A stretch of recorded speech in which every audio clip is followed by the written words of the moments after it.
naman ito. Visual attention to detail. Anim kasi yun. Gusto niyo muna ba isulat lahat? Visual attention to detail. Visual memory. Oh my God. Visual sequential memory. Tapos auditory memory, auditory sequential memory, at saka last yung processing command. Yung puzzle, saan yung sa Process and command? Processing command. Pagka-process na. Under yun ng 4 to 5 seconds. Lalo ba iba nagtitake? Oh my gosh. Paano to? So game, yung una Kasi visual hindi na ako attention to makapag-internet detail. So yun nga yung every game weekend. board. As in, kunwari ito, picture siya ng bedroom with different toys.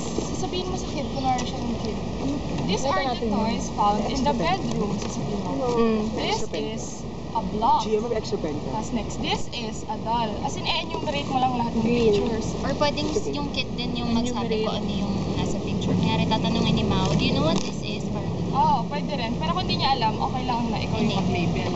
So yun nga, yung sinasabi ni Princess kanina, yung kid, meron siyang different na circles na nagmamatch, nagpa-fit dito, na repeat lang ng mga pictures na andito. So, madami yun, madaming choices. Kasi itong board na to, pwedeng living area, bedroom, playground, gano'n. Tapos tatanungin ko yung kid, papoint ko yung picture, can you find the block dun sa choices niya? Tapos hanapin niya, ilalagay niya dito. Basically, the block. Parang magpo-point ako. Kailangan daw, sabi ni Ma'am Jean, i-point yung picture para hindi malito yung bata. Tapos, okay lang ang reinforcements kada tumatama yung bata. Ngayon, pag nagkamali siya, kunwari, sabihin ko, can you find the doll? Tapos yung nilagay niya picture ng cheese.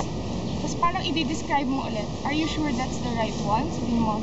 Tapos i-describe mo yung doll. Sabihin mo, meron siyang kunwari, brown hair, ganyan. So parang ano siya? so tatanggalin mo yung piece pero ilalayo mo na siya dun sa pagpipilian ng Ganyan kid. choices.